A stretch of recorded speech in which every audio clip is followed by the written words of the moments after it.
Open your ears and crack some beers. You are listening to the most recent episode of Retro Hangover.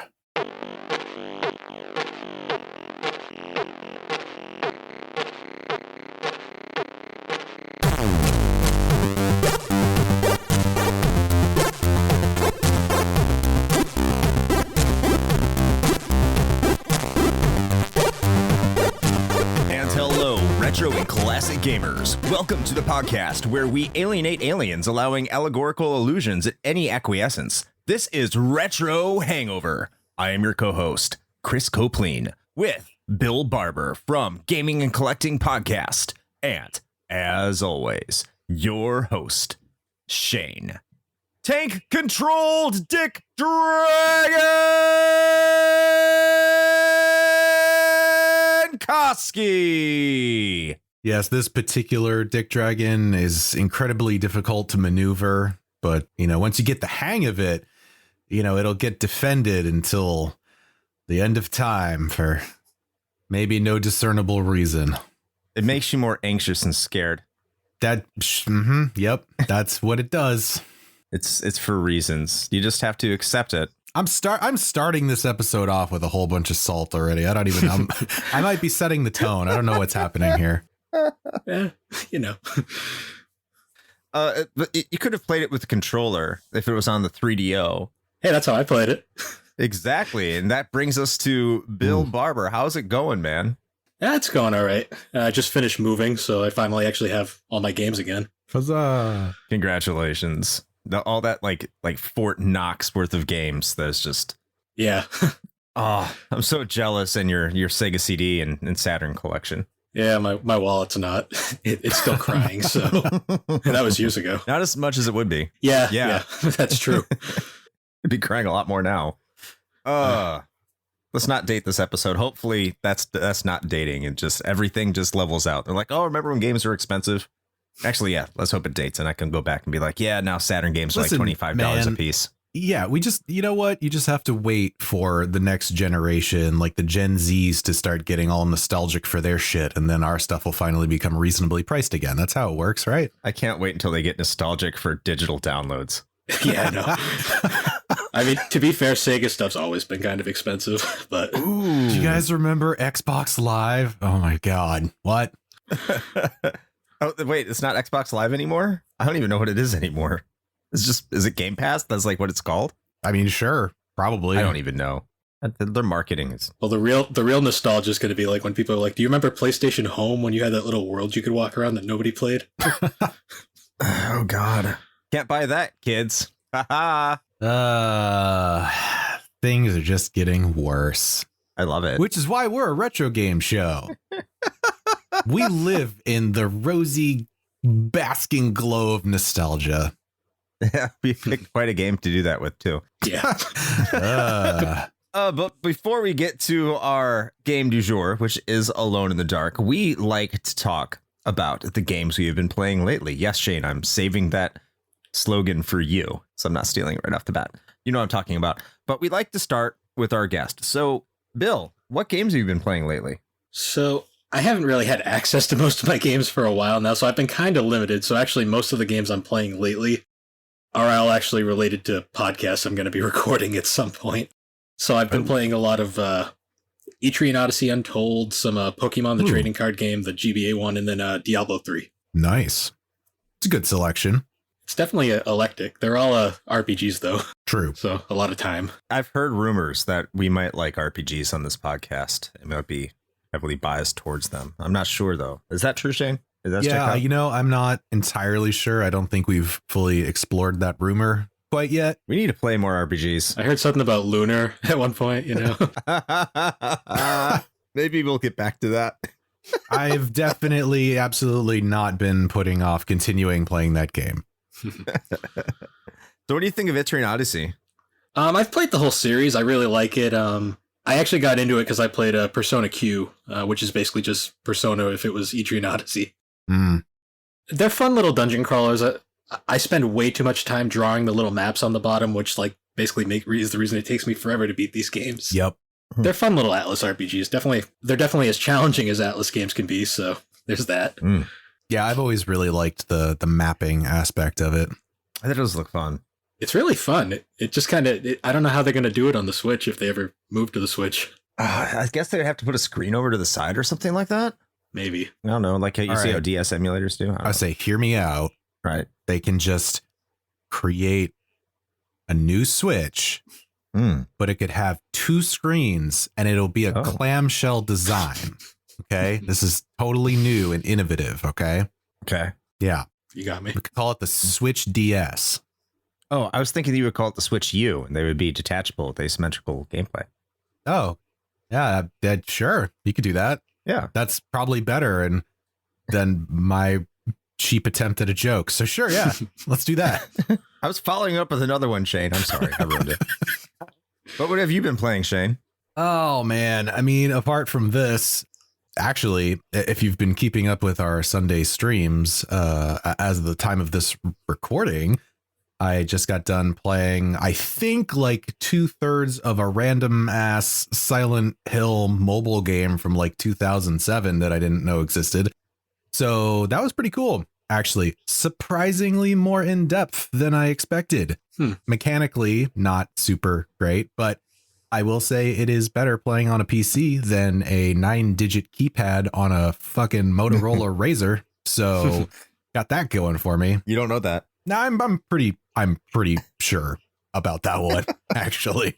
What a lazy dude. Technically, it's not an actual emulation of the original game. It was a total conversion that some very dedicated fan did in the Doom engine, of all things, to create a point-and-click adventure game. So pretty neat. Anyway, nice little historical artifact. But apart from that, honestly, it's really just been more Fallout 76, unsurprisingly. You know, like I've been talking about that for like the last at least 3 or 4 episodes. I'm just still pretty deep into that one. I've finished the main story campaign at this point, so now I'm just wrapping up all of the various and sundry side quests and trying to level up more so that I can finish building out my end game build with all of my perk cards. But yeah, that's really been eating most of my game time lately. I need to jump into a certain other game for my PlayStation 2 pretty soon in honor of, you know, the annual Spooptoberfest. So I'll be doing that one soon. But that's pretty much it for me right now. I don't know. What about you, Chris? What's been keeping you busy? Well, I beat Final Fantasy VII. Hooray. So there's that. Original or remake? The original. I like original, like on my PS2 with the PS1 discs. So nice. I'm very happy and pleased with myself because I don't think I've done it legitimately before. I think I just got tired of playing the game when I was a kid and just boot up my Game Shark because do you guys remember those old memory cards that had like 25 pages on them? Yeah, and they would corrupt so easily. Yes. So that's the memory card I had when I was a kid. And that's how I played Final Fantasy VII first. And so I made it to, I got to like level 70 with like 40 or 50 hours and just level grinding, having a good time, getting knights of the round, gold chocobos, all the stuff. And then, yeah, like you said, file corrupted. And I said, fuck this. I have a Game Shark and I'm going to beat this game. So that's how I beat it as a kid. And I did not have to do that this time, mostly because I don't know how to put a Game Shark in my PlayStation 2. I have all the things I know how to do. That's one of the things I don't. And I'm probably going to get a message saying, oh, if you just do this, I know. I could probably find it out. It's really easy. I just don't want to. Thank you. But it was a time. I will say that. It was a time. And I look forward to talking about it. It sure was a game. Yes. It's very overrated, but it's still a great game. I'm not going to give my full opinions. This is why I have my RFR sections and for the patrons. So if you want to hear that, just go to patreon.com/retrohangover and you'll be able to hear that rapid fire review or rambling freely review because I can't shut up anymore. I will say this. I can see why it needed to be remade. I can see why people wanted a remake. Yeah. Yeah, I think that's fair.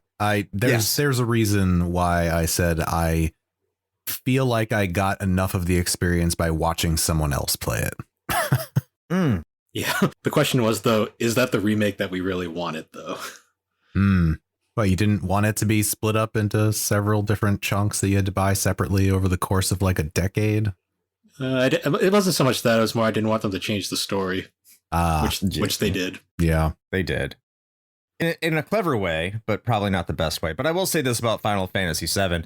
It probably was really a victim of the early 3D era and didn't really convey what people would feel if they went back and played it today. Oh, you don't say. Yeah. Yeah. Could have been the kid who messed up the Roman numerals and ended up with 8, so...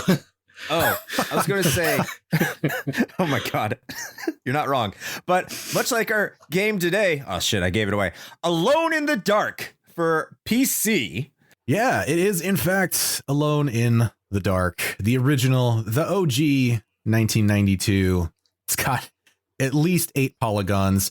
And Chris is here to talk about all of them. So he's going to give you a little brief history on this game, and then we're going to jump right into the thing that we are wont to do. I got it. Ooh. There it is. Chris teed it up and softballed it to me. So thank you. You're welcome. With that out of the way, Chris, why don't you give us some brief history on Alone in the Dark?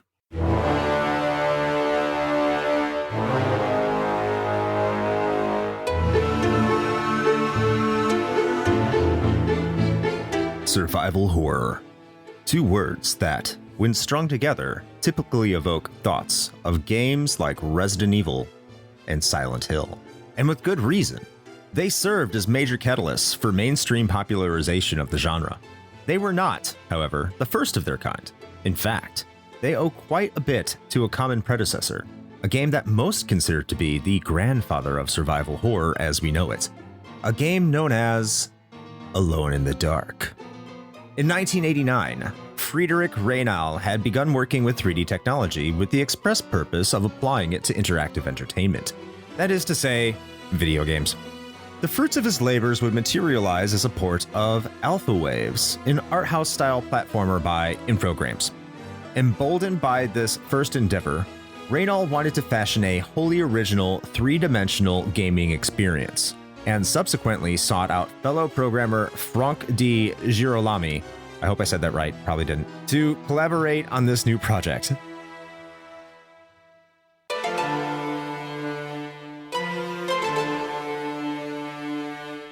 A few years would pass, and in 1991, Reynal seized an opportunity to create a horror game based on a pitch from Infogrames CEO Bruno Bonnell.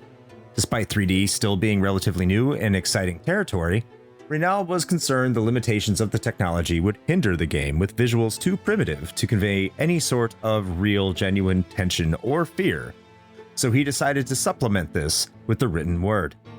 As a result, the majority of the game's plot would be discovered by the player via books and notes found throughout the 1920s era mansion that served as the game's primary environment. Originally, the team wanted to create the game's scenery by scanning actual photos of various real-world locales, but this proved to be too ambitious for the time. As a compromise, hand-drawn bitmaps were created to serve as backdrops that the 3D polygonal characters would move across in a manner that simulated actual area traversal.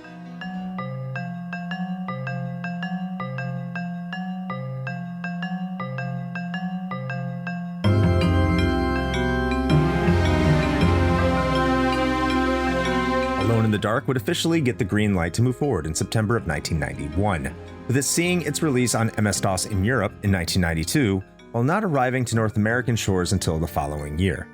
Critics praised it for living up to its horror chops.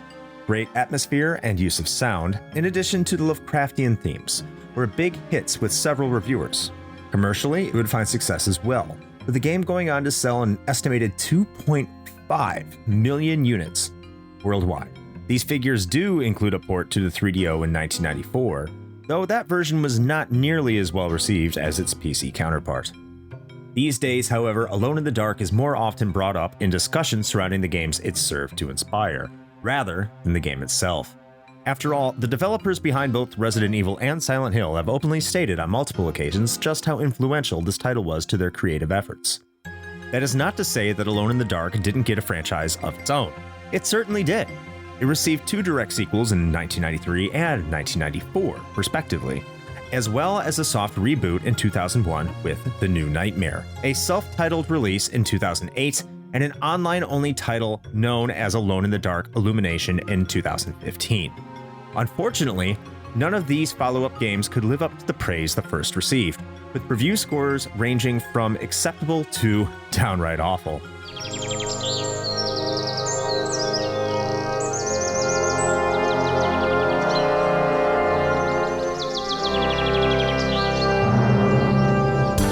be a small glimmer of hope for Alone in the Dark faithful, however. A full reimagining of the 1992 adventure, in the style of the recent Resident Evil remakes, is said to be in development at Pieces Interactive as we speak.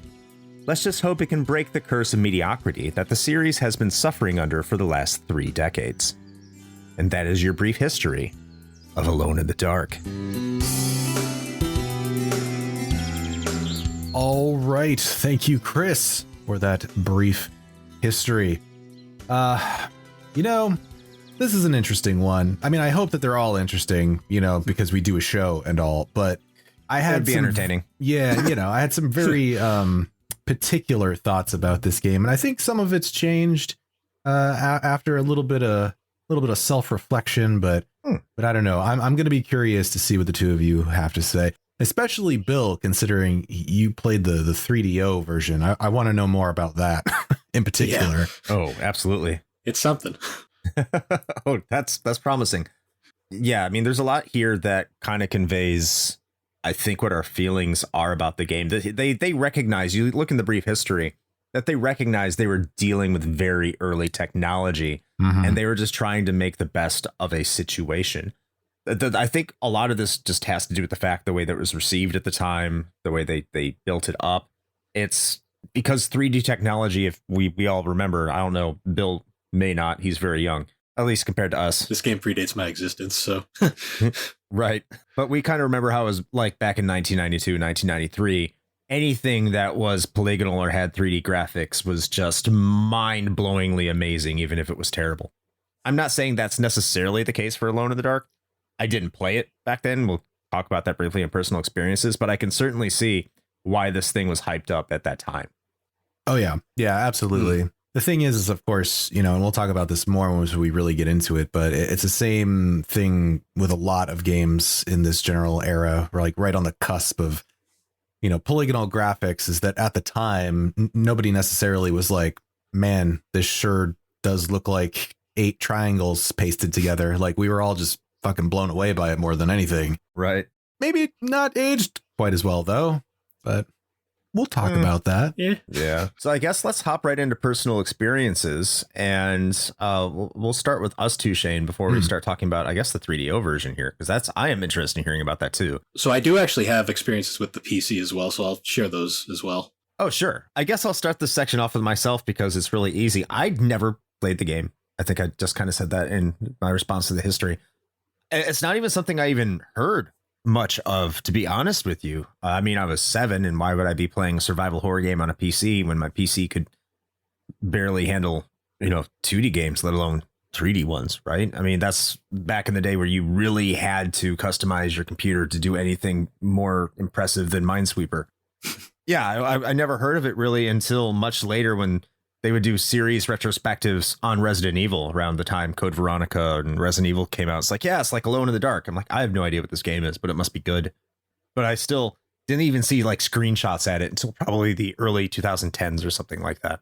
So this is one of those games that has just really been this foreign curiosity to me. And I did play it for this episode. Shane. Wow. Truly compelling. I mean, unfortunately, I don't have a whole lot more to add to that one, oddly enough. Yeah, I mean, right. So 1992, 93-ish, that would have put me right around, let's see, 6 years old. So I wasn't exactly at the forefront of cutting edge MS-DOS gaming or anything.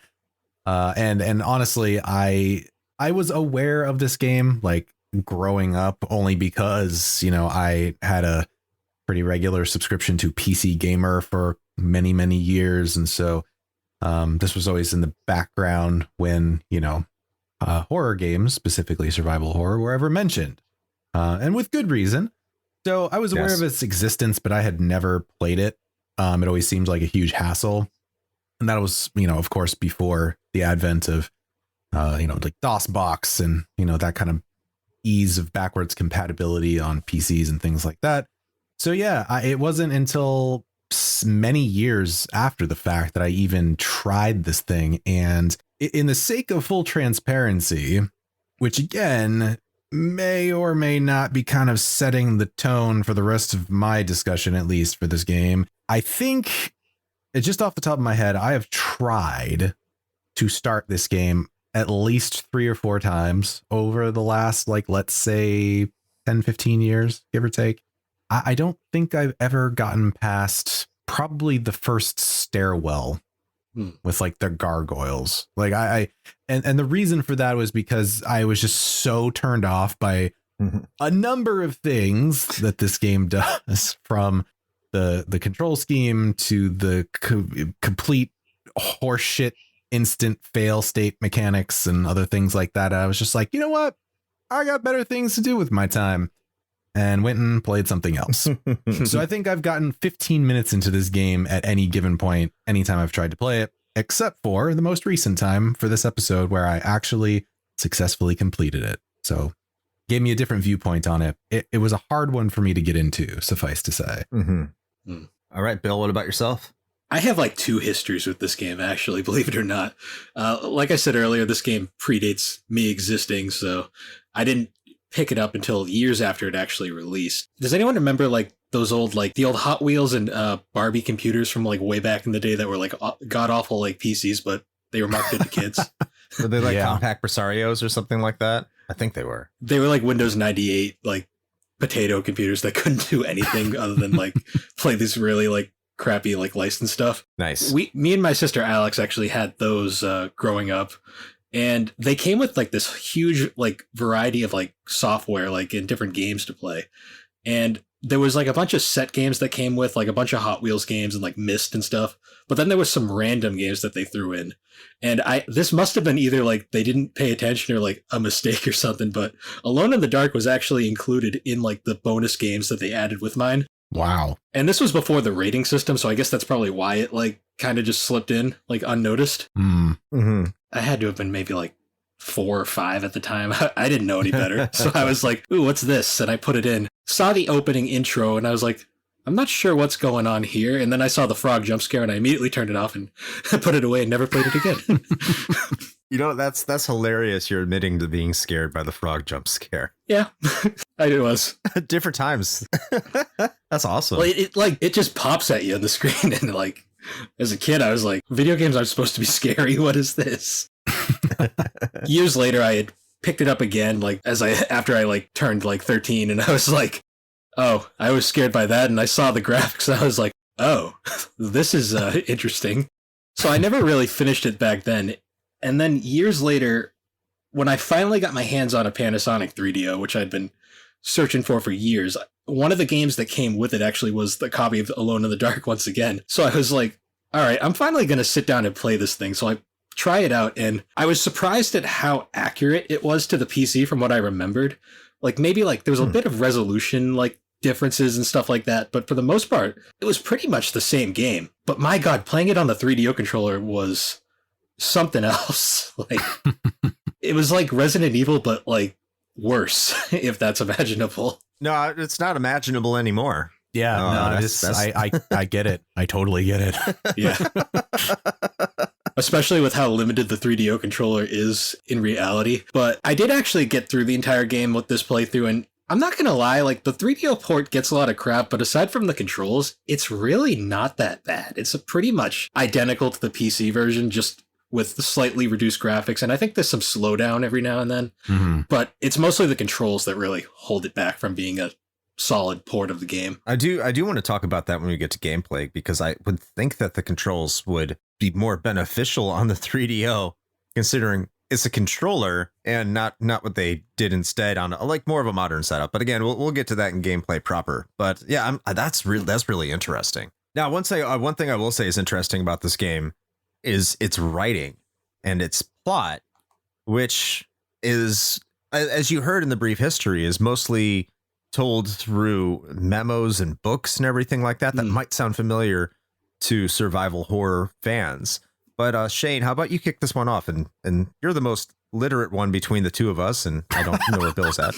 I'm sure he's quite far beyond me, at least. But you're the most literate one, so how about you tell us what you thought about the plot and writing? So, like I said, it might not be too much of a stretch to imagine that I had no idea what it was or gave much of a shit about the plot initially.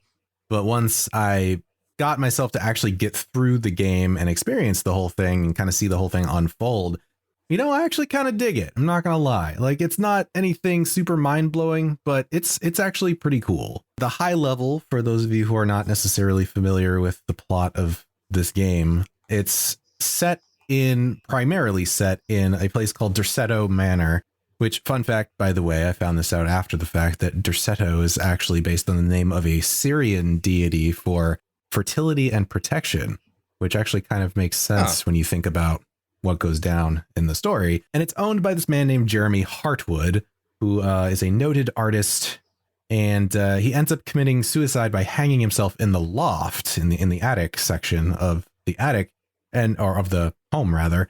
And you get to choose basically to play as one of two characters. You can play as Edward Carnby, who is a private investigator, which I did not play as the other character. I only played it as Edward in basically all of my playthroughs.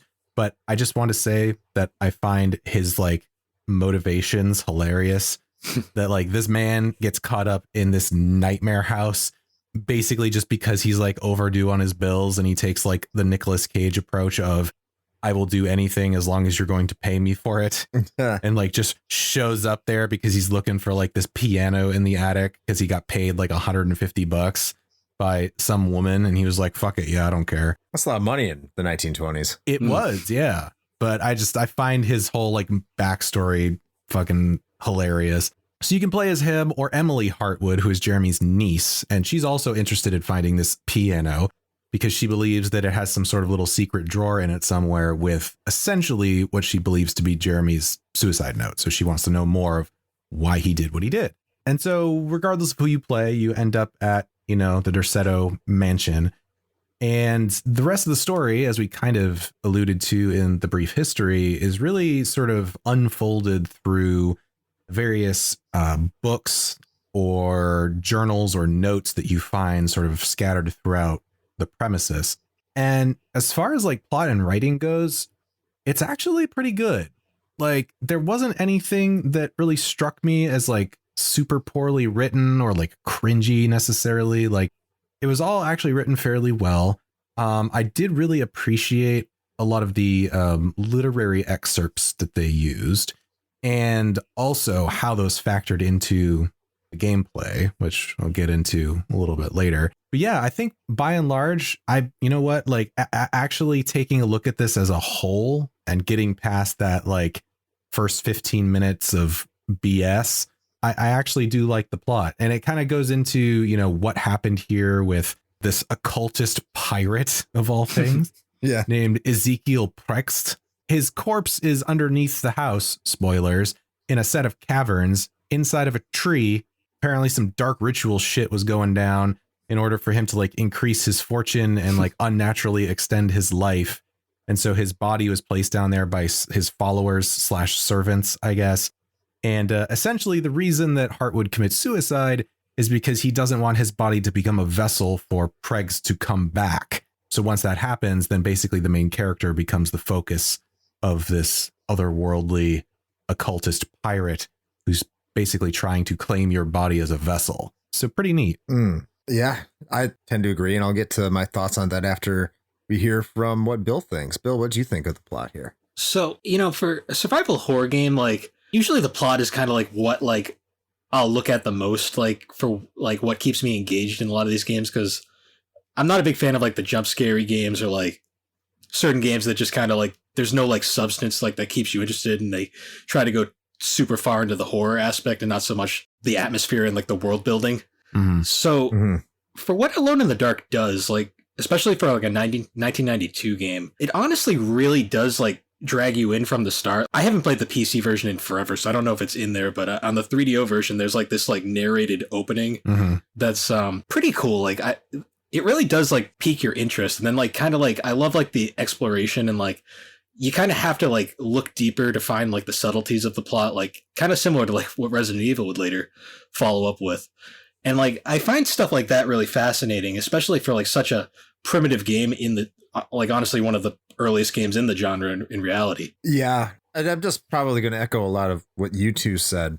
But what I I did find interesting about it, and this is how I perceive this, and even by the brief history, it kind of suggests this, that they came up with the game first, and then they put in the plot to kind of go along what was happening. So the plot it feels almost like an afterthought. I think with the plot being told through storybooks that you find in various locations throughout the house, it feels like that. Like, oh, okay, how do we explain the motivations and to get to the next room? Or how do we explain the motivations of what's going on here? Because there's so many documents you don't necessarily have to read at all in order to get through this game. In fact, there's rooms you don't even have to go into at all in order to get through this game. So it all feels like a nice touch to kind of bring everything together. And I think that makes sense because, as you read in the brief history, it was, I'm making a game that's in 3D. I have an opportunity to make a horror game. So I'm going to do all this. Oh, how do I make this scary? Because my characters look like ass. Oh, I know.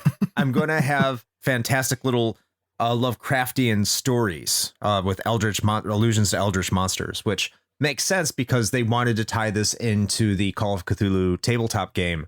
But it was just, I think it was too brief or too short or something like that they couldn't officially do it. But that was definitely the angle that they would eventually go for. It's kind of cool how, like, in hindsight, somewhat of like an oversight or like last minute thing kind of like influenced the progression of what would become like the survival horror genre in a lot of ways. True. Oh, absolutely. Yeah, absolutely. And like, I was reading through this and like, this is exactly like Resident Evil. There's very little difference other than the fact, like Resident Evil, you have character interaction, which you don't have at all in this game. It's all the plot is told specifically through these books or memos that you find or notes that are littered throughout the house. And yeah, they do a real good job of building up atmosphere, because if you didn't have that, this game, I think, would be a complete and total laugher, because nothing here graphically is remotely scary.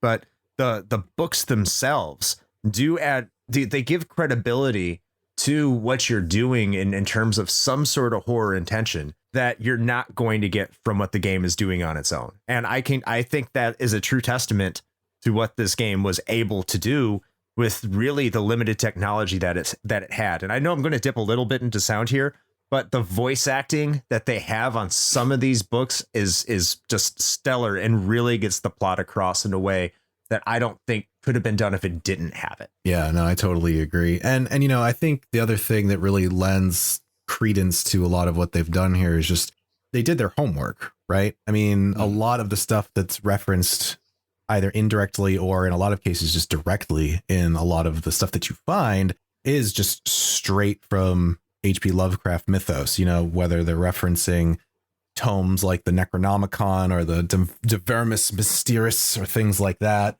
Even the enemies themselves are basically straight from his stories, like Deep Ones and Night Gaunts and things of that nature. And actually just the setting itself is inspired by The Fall of the House of Usher by Edgar Allan Poe. They got a lot of really great inspiration there. And I think having done their homework on it and really including a lot of those details, especially if you're a fan of those authors, lends this sense of gravitas, I guess, to the story, because it's grounded in something that, you know, you're familiar with and kind of sets this really great foundation for the story that they're trying to tell. The one thing I do want to point out, though, about the method in which they kind of reveal the plot, which is primarily through these books and notes and things, it is absolutely the template that kind of set the stage for many, many games to come after, for better or worse. Yeah, true. Because there are a lot of games that rely heavily on this that shouldn't or don't need to. This was a decision that was done from a technological perspective, I think, more than anything, as like a way to supplement, you know, the graphical presentation. Whereas a lot of games that kind of came after this were just doing it because that's what you do. And I think some of them probably suffered for it, because you end up with games where like you'll find written notes and things where you're just like, no one would ever do this. Like games that are set in a time period where no one writes journal entries anymore, you know? No, 100%. And I know, like, you talked about that when we talked about Soma too. Like, yeah, who writes this crap? Like, why would you document this? I think the praise is going to start waning. What? As we get, I know it got its moment. I know we were building this up and building it up, and I think we are here. It's time to talk about the gameplay, everybody. No. And I know, we're sorry. not really, because this might get fun. So, Bill, I'm curious to hear from you first. Well, first, because we haven't started off a section with you yet, other than what you've been playing. Secondly, because you do have that 3DO experience compared to the PC experience. I'm really interested to hear why a controller didn't enhance this based off what I've played. So I will say, like, I'll give it a little bit of a pass just because it was, like, the first of its kind. Is it good design in hindsight? No, but I will give it a little bit of a pass just for its age. That doesn't mean it's should have kept going in the future. But as for the 3DO version itself, the problem is it's not so much how it controls itself. Like, it's still like tank controls, like a Resident Evil game, like you'd expect. Like, you hold forward to move and you turn with left and right. Where it becomes confusing is the 3DO's design is it's got the Sega Genesis 3 buttons, but it also has Super Nintendo style bumpers up on the top. The problem is, though, like, the way it maps stuff, like, you have to, like, jump into menus to switch to different modes and to, like, set items into your thing. And, like, if you hit the wrong button, it, like, kind of, like, resets on you at times, and, like, you'll, like, lose where you were. And you get kind of like this point where, like, the first room of the game, you'll spend, like, a few minutes trying to figure out the controls, and then you forget about, all right, this room is timed. So then all of a sudden the zombie's in there on you. And I still don't know how to control everything, so I'm, like, running around like, oh no, I'm dead. And then I have to restart from the beginning again. So it was kind of like that from the start. Once you figure it out and, like, you work your way around it, it's passable. Well, it's not good, but at least you can work with it. But it's one of those things where, like, the PC version actually was so much easier because at least you knew where everything was, in a sense. Mm-hmm. That's wild. Like, I would just assume, I mean, now that I think about the control layout, I can understand why it could be difficult. Like, so it's just not intuitive at all, is what you're saying. It also has a lot to do with how the 3DO has a lot of wacky controllers, and there really was no standard controller for the thing. Yeah, that's kind of true. And I'm not sure what the developer actually was developing on, because, like, as I said, 3DOs are an interesting piece of hardware. Yeah, they're supposed to. Well, the idea, from what I understand, is that they're supposed to kind of be like VCRs, like the standardization of video game media, and it failed horrifically. Well, not horrifically, but it didn't do as well as they wanted to, obviously. So, Shane, shifting over to you. What are your thoughts on this? Well, it's interesting because it seems like a lot of the gripes and shortcomings that I have with the gameplay are more or less the same in the 3DO version. I mean, I will agree that the control scheme is slightly more intuitive on the PC, perhaps, than mapped to a controller like that, but not by much. Listen, like, tank controls, it's kind of whatever, right? Either you hate them or you deal with them. I don't think there's anybody that's a true tank control proponent out there, and if there is, then please get in touch, because I'd like to know who you are. But, those are fine. I will say that one of the biggest gripes I have with the controls is the fact that in order to run, which arguably is something that you really want to do even right off the bat in that first room, because to Bill's point, it's kind of timed. And if you don't do what the game precisely wants you to do in that time, you're probably going to get murdered, especially when you are still trying to figure out the controls. Because I had that same experience, which, again, part of the reason I never got far in this game, because I was just like, fuck you, game. Like, give me 5 seconds to figure out how to control you before you start throwing things through a window at me. But man, the double tap to run sucks. It is so imprecise, so bad. You know what's funny is I thought maybe it was just me. I was like, you know what? Maybe it's me. Maybe it's my keyboard. Maybe it's the version of playing. I don't know. It could be anything. I'll actually point out that is one of the few things the 3DO version actually kind of gets better. Oh, thank God. Well, at least there's that. Because, like, man, I went and watched a couple of long plays, at least just in the first few minutes, just to see. And if you look carefully, you can see the character's animation doing this, like, stilted thing of, like, starting to walk and stopping and starting to walk and stopping, but, like, floating in one direction when they're doing that. You know what that is? That's the person doing the long play trying to hit the fucking run button. So yeah, it's not just me. Holy crap. And for a game that, like, almost asks you to do that on several occasions, how imprecise it is like just infuriating. And the thing is like, in the same spirit as Bill, I will say that I'll give it a little bit of a pass, a little bit of leeway, because this was like way before any sort of input standardization was really a thing, right? So even in the PC space, like the WASD, that kind of thing was not a thing yet. And so people were just kind of like, it was fucking wild. They were just doing whatever they wanted and hoping that it worked. So there is that. I'll give them that. But man, it is even once you get your head wrapped around it, it's still not great to control. And on that point, can we talk about the combat a little bit? Can we talk about that? It's gross. It's fucking gross. You remember I said like shuffling through menus, like you have to do that to get to combat mode. And once you get into combat mode, I don't know what to do. Like it doesn't make any sense. Yeah, so I have no idea what the 3DO expects you to do, but I know on the PC at least, once I finally figured it out, which by the way, I think I might have been talking to Chris while I was doing this or something. I don't know. But like I was trying to figure it out in real time of like, what the fuck am I supposed to do here? I had to go look it up. And apparently, in order to actually do anything in combat, you have to go into a menu, which by the way, this is just a larger problem, right? There's no standardization, fine. However, I just feel like a context sensitive interactive button is not like a huge ask, right? Like, why were we required to go into the actual game menu and go choose the action that the one action button, which is space, by the way, is going to do? Like every single time you want to change what it's going to do.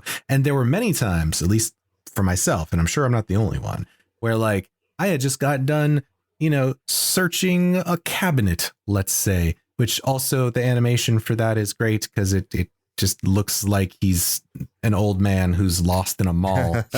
But like you're searching through something and then, oh no, a zombie is here now. I should fight him. But then you forgot that the last thing you did was search a cabinet, so you can't fight him until you go into the menu and change it. So first of all, context sensitive action button, please. I don't know why that wasn't a thing. But once you get to that, you're supposed to press and hold space, which will then put your character into the combat like idle animation. And once you're there, which is hilarious. Then, only then, can you attack with the arrow keys. Nice. Holy crap. All right. The one thing I do want to say, because I know I'm on a tangent, but this is the one positive thing I'm going to say about the combat in this game, because I think it deserves it, especially in 1992. Having a nuanced combat system where each arrow key actually maps to one of your limbs is pretty cool, right?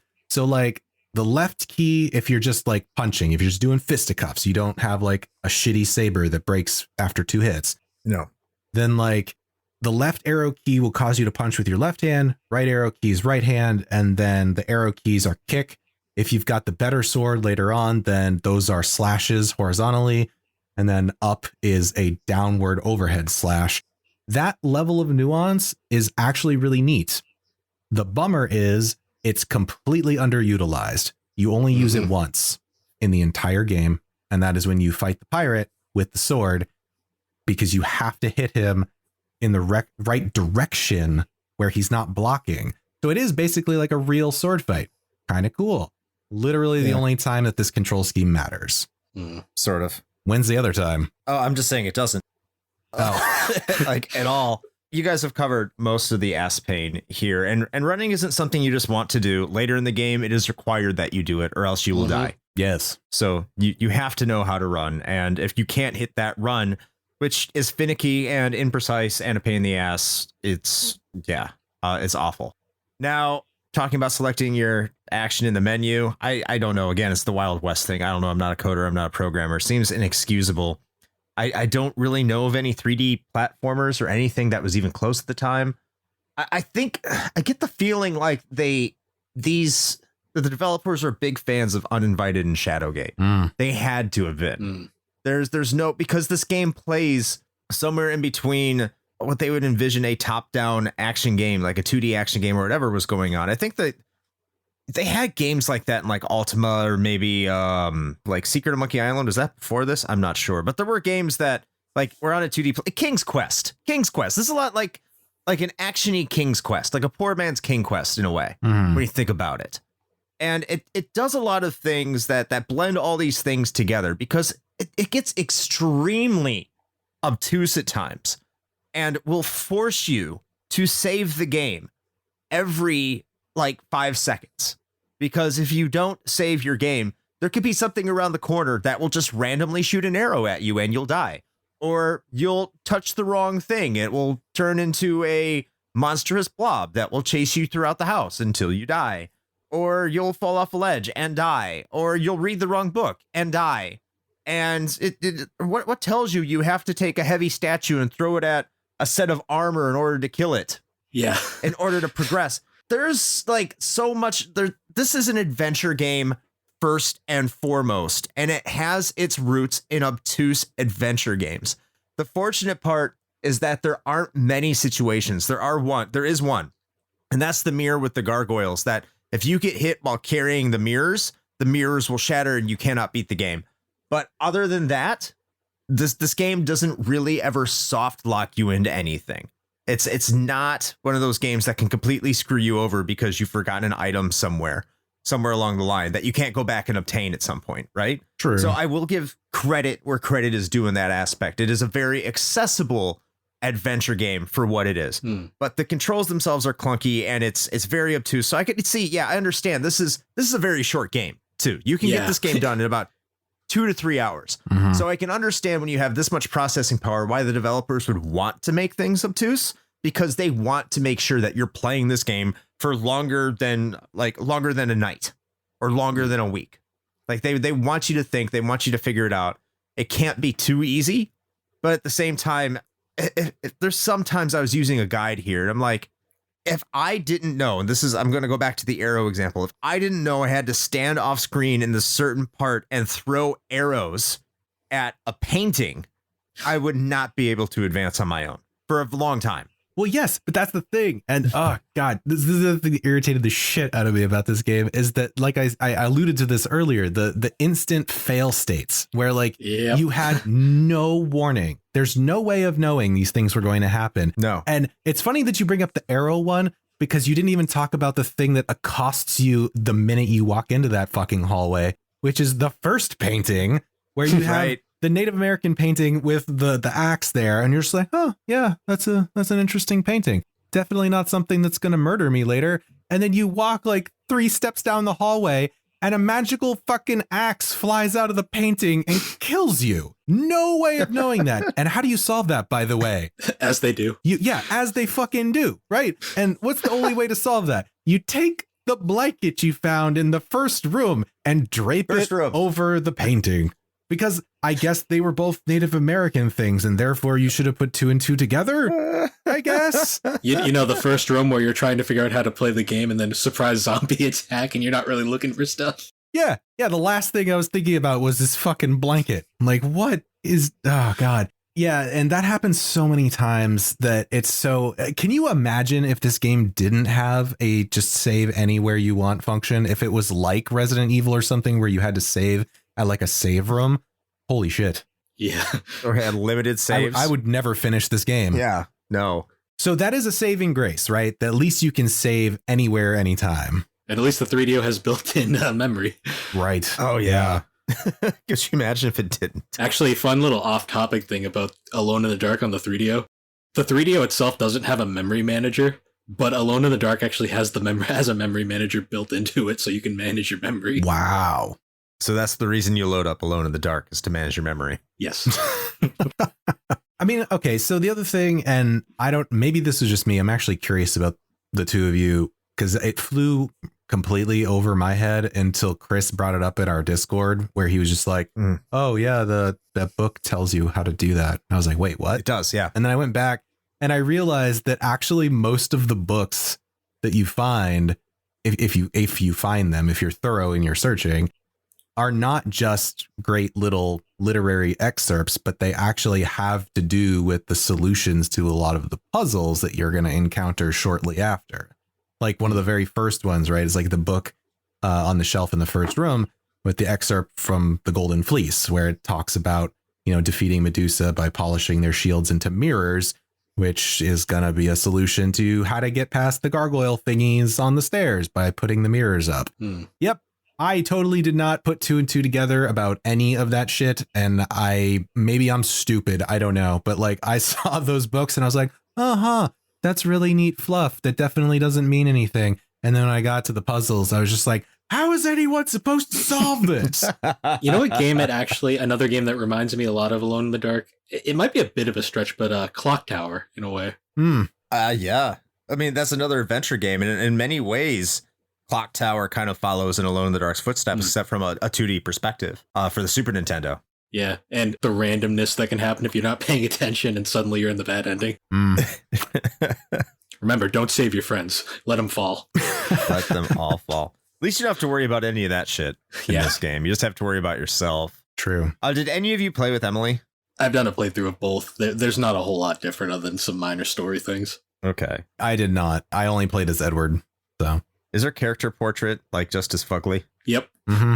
Oh, and her in-game model is even better. Oh, that's what I meant. Like your in-game model. Oh yeah. They're the scariest things in the game.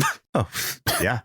I guess that'd be a good segue, unless any of us have anything more to talk about gameplay. Just one more minor thing. There's more of like a quality of life thing than anything, I guess, which is along the same lines of having like just a context sensitive action button, or, I don't know, using different buttons for different actions because you're on a keyboard. Anyway, the other thing is items in your inventory, right? It's not bad. You end up with a whole bunch of totally useless items. This might just be me because I'm that kind of person that hangs on to like every quote unquote good item until the end of a game, because who knows when I might need it and then never use it. But you end up with a bunch of junk like cluttering your inventory that you're not sure if you're going to need or not. And so you're kind of playing this guessing game, right? Of like putting things down in the mansion of like, well, I need to make room for this key that's obviously really important. So I guess I'll get rid of this like empty flask that I assume I don't need. But also this is an adventure game where, a paperclip and bubble gum is going to be the solution to something later. That's a little irritating just because like if you're not following a guide where it's just like, hey, drop these 6 things right now, you're never going to need them again. You can end up doing this like inventory shuffle and just praying that you're not dropping something that you're going to have to backtrack like 6 rooms later to like pick up again. Just feel like maybe automatically discarding like totally useless items would have been a nice feature. Just throwing that out there. I will say in retrospect, I can understand why that would be a lot more infuriating back then than probably today. Because for me, I approached it from the angle of a survival horror. Where in survival horrors, you're always looking for which item's the most useless so I can get rid of it. Whereas back then, if you're approaching it from the view as a adventure game, you're like, I need this empty flask to throw into the pit of fire so it will light ablaze the portrait so I can get a key for the room. No such things really happen here, I would say. There's a couple of obscure things, but pretty much the items that are useless are useless. More often than not. I do like going back to items. I don't think they're too intrusive. I do think it's weird that if you want to use a health kit, you have to find the first aid kit, then open it up, then get the flask, then drink the flask, as opposed to just using the first aid kit. It's weird. Like added realism that's not really needed. No. that realism of just chugging pure alcohol to get yourself through this experience. I do like that if you're not injured, you get additional hit points though. Yeah, that is cool. It does give you a little bit of a buffer. But I can see where the item system, I kind of torn on that. The thing I liked about it too is that your inventory isn't too limited. Like you would see in Resident Evil. Like if you're Chris, you get like 4 blocks and a key slot or something like that. And you get quite a bit of room in this game. And I think that's nice. It's surprisingly big for what it is. Yeah. Right. Especially if you can carry around a gramophone like it's no one's business. Yeah, hammer space. But we were talking about how the most frightening thing in this game earlier was the character models. So I guess it's time to shift over to the fantasticness that is the graphics. And I think we've kind of covered this already. The graphics are shit. And great. Moving on. I guess, I will say, look, this is very, very early PC polygonal graphics. And this is definitely, when we say Wild West, this is like the Wild West of 3D graphics. Because the only other things up to this point that had come out was like Virtua Racing. That was in a dedicated arcade cabinet. Yeah. You're talking about things that you needed to have in your home. Yeah. I think Hard Driving might have been on the Genesis by this point, but that's about it. It moved at like 5 frames per second, too. That is true. Yeah. So to actually have a functional 3D game, I will say for 1992, it could be much worse. The backgrounds weren't horribly designed. They actually look pretty good considering they're all bitmaps. It could be much worse. But today, oh my God. Yeah, it's hilariously awful. Go ahead, Shane. I have a hard time just like unequivocally shitting on it just because of the time period and it being sort of at the forefront of a lot of this. Like, I mean, they didn't have a whole lot to work with, you know. I mean, the polygonal, they knew it, obvious. Which, by the way, is just like kudos to them, right? That they were that forward thinking to not just be caught up in like the, oh man, we're making 3D graphics, that's fucking baller. To be like, yeah, but these still, they're kind of shit. So like maybe let's make sure our plot's okay. So, you know, kudos to them for that one. However, I actually want to give them major credit for the backdrops. The fact that all of those are hand-drawn bitmaps is fucking impressive because there's quite a few scenes throughout the whole game. And every one of those is a drawn bitmap. And the detail on them comparatively, especially to the 3D models, is for 1992 pretty friggin' good. Like when you first start the game, and I actually really love that intro sequence where, you know, your character is walking up the drive to the mansion and like the monster hands are yes, the frog jump scare. It's 10 out of 10. That's my favorite part of this game. It's such a happy frog too. That's the best part about it. I'm actually gonna make that the cover art for this episode. But but no, the like monster hands that are like creeping out from the window of like the loft, like looking down on you. Like it's actually really cool. And also in a way, this kind of serves to just illustrate the difference between what could have been done with 2D graphics at this point in time in 1992 versus the very nascent sort of, you know, 3D polygonal stuff that you're seeing. Yeah. Bill, what'd you think?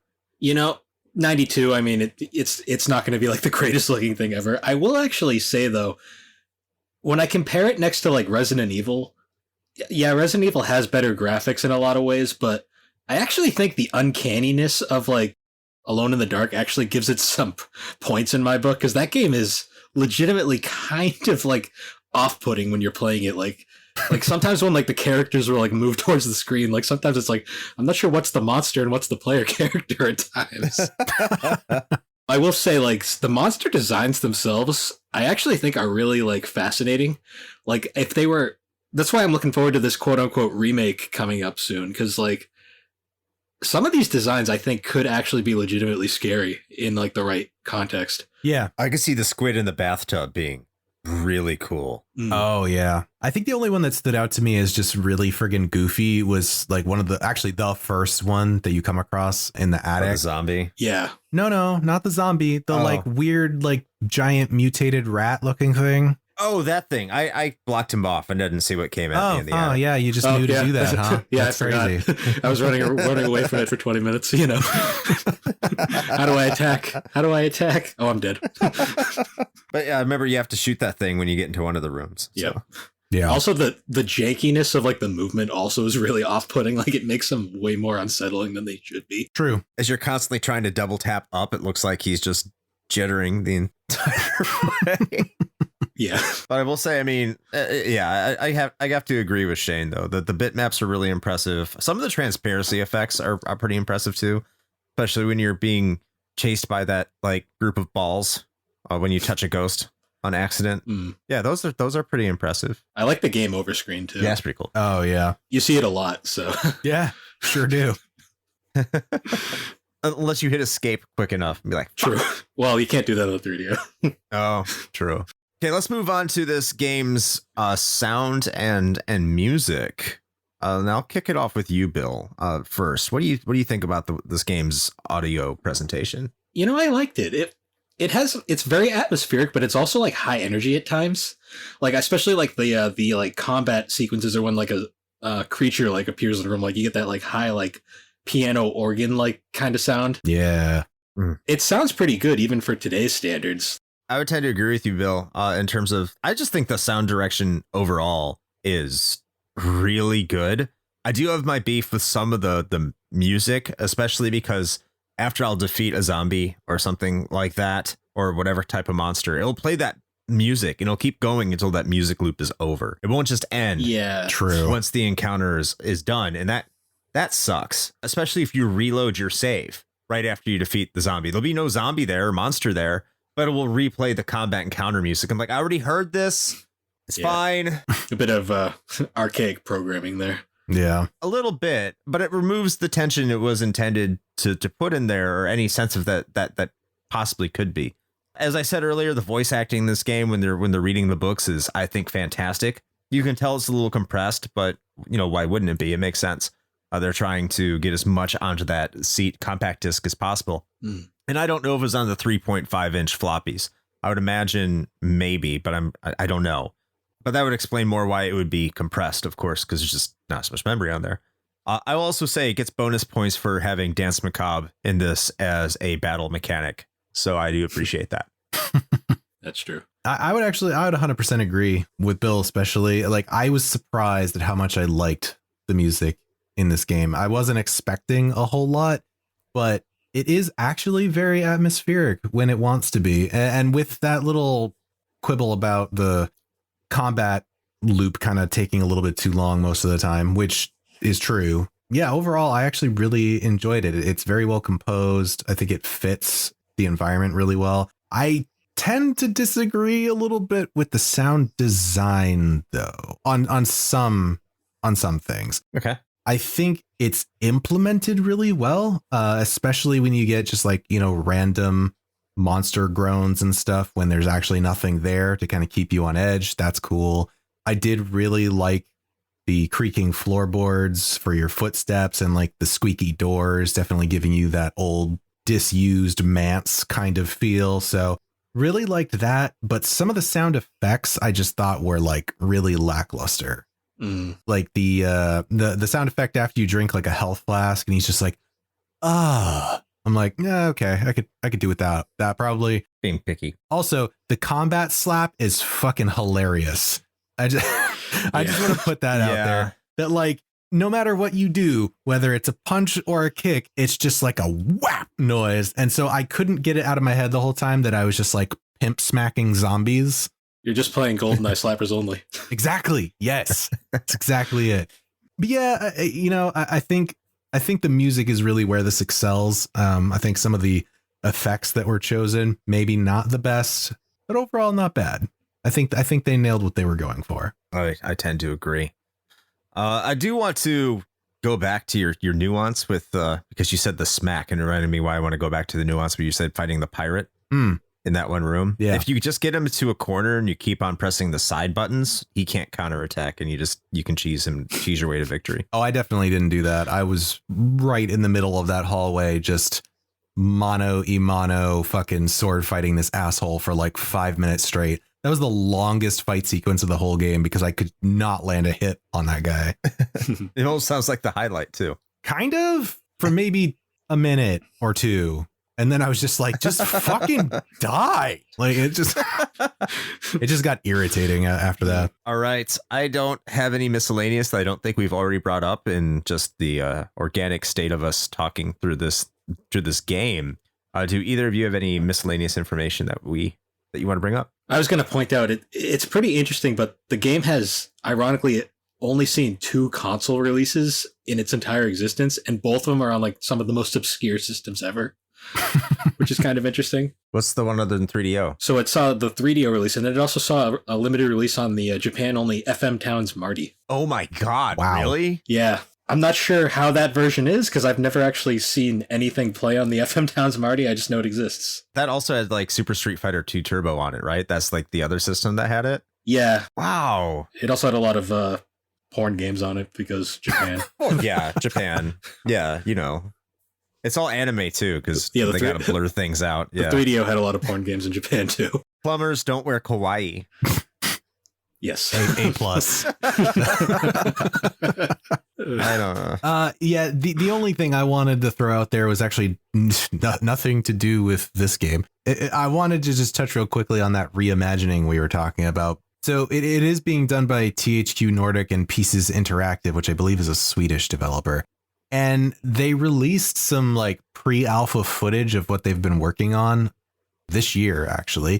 I gotta be honest, it actually looks really promising. Like they've taken this original 1992 game and used it as sort of like their inspiration for it, but they're really like expanding on the story of like Derceto Manor, and you're going to be able to play through like other areas, and there's like a whole like actually sort of Silent Hill-esque like alternate world that I guess you're going to go to throughout the story, and it actually looks pretty neat. It's like third person behind the shoulder like the RE makes. But the other cool thing about it, which actually gives me some promise in it, is that the story is being written by Mikkel Hedberg, who is the guy that's responsible for Amnesia, Dark Descent, and Soma.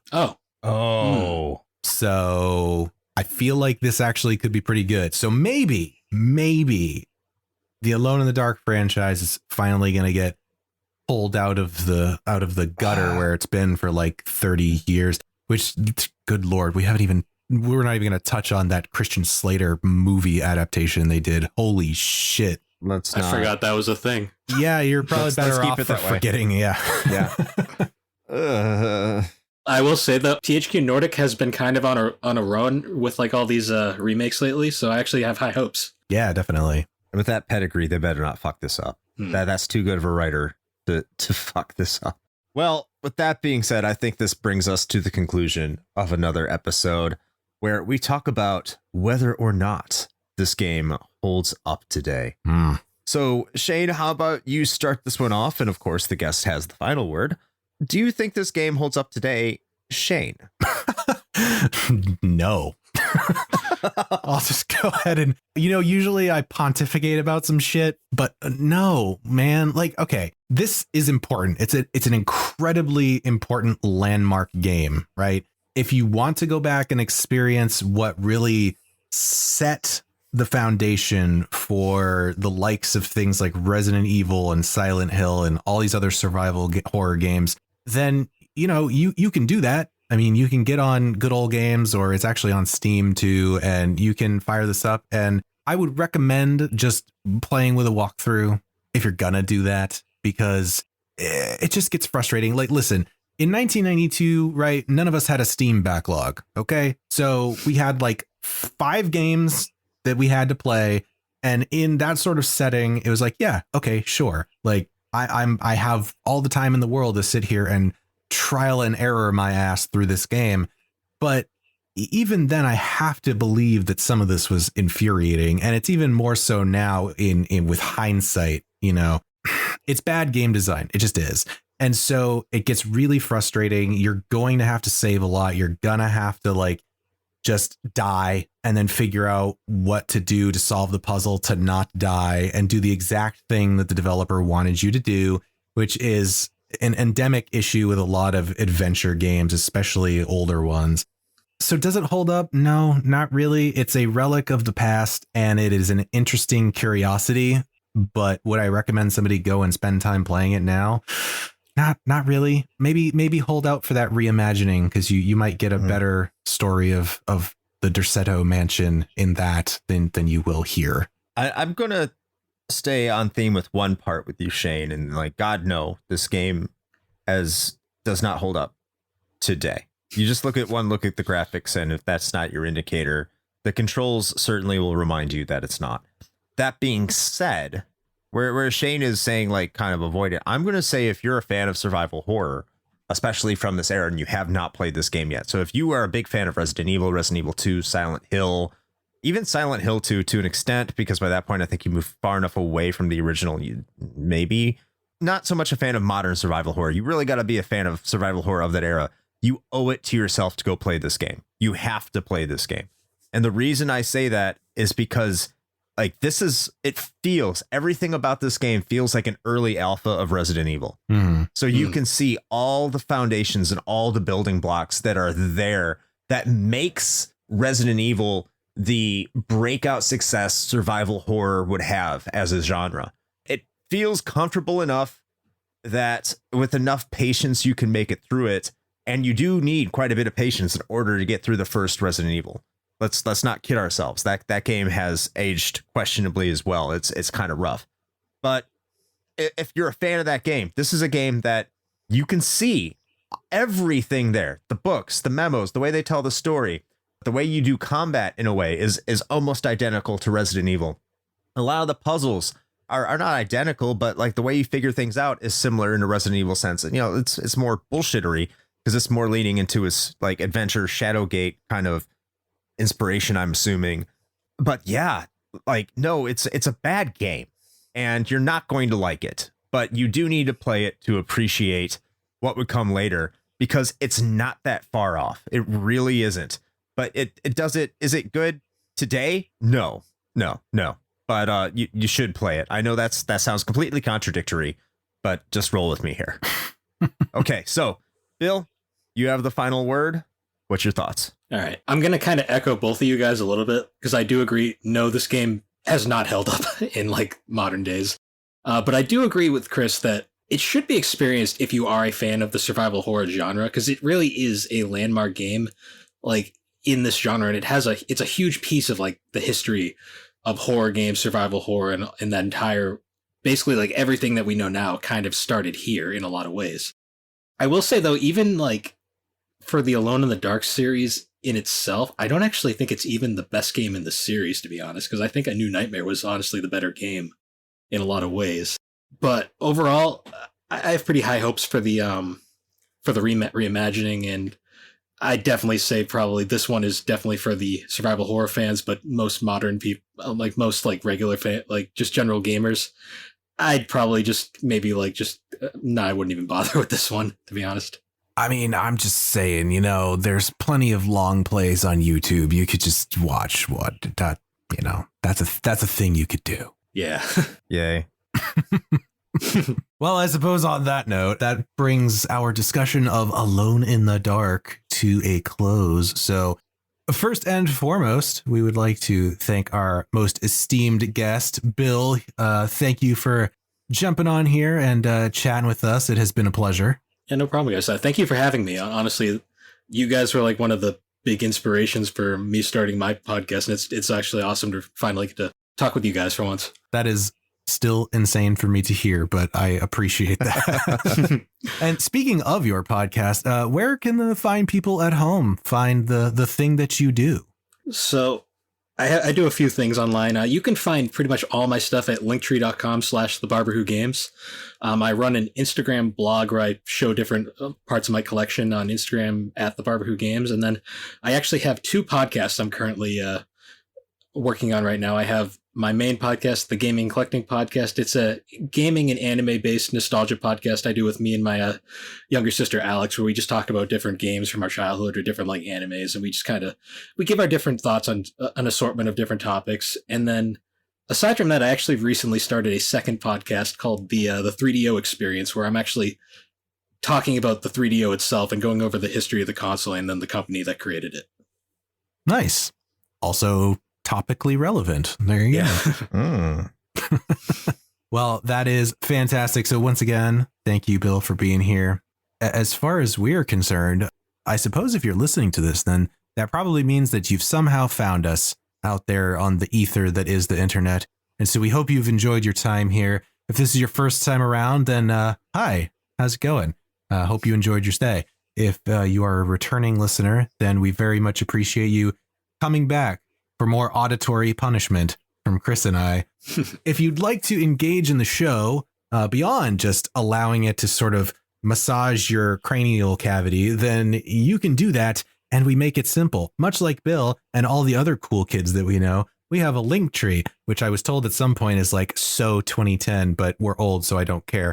It's linktree/retro hangover. That is where you can find all our stuff, whether that is our social media accounts or the YouTube channel or our Twitch stream or the Patreon or the merch store, if you'd like to support the show in that fashion and get access to cool additional content and other goodies and the ability to participate in democracy and vote for the things that we will talk about and some such. Speaking of the Twitch channel where we probably badly play games, what do the people need to know about that, Chris? First of all, I'm surprised Linktree is for us old fogies now. That is depressing. Since I just found out about it. I can't keep up, man. Like, I don't know. Maybe we need to put everything on TikTok. No.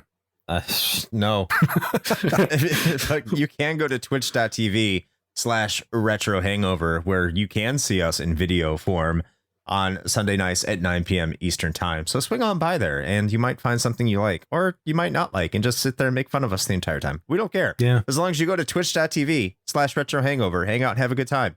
It's not TikTok, but it is better. It's a low bar. Yeah. But anyway, with all of that being said, until next time. Play with your why are these dancing ghosts killing me in one hit joysticks.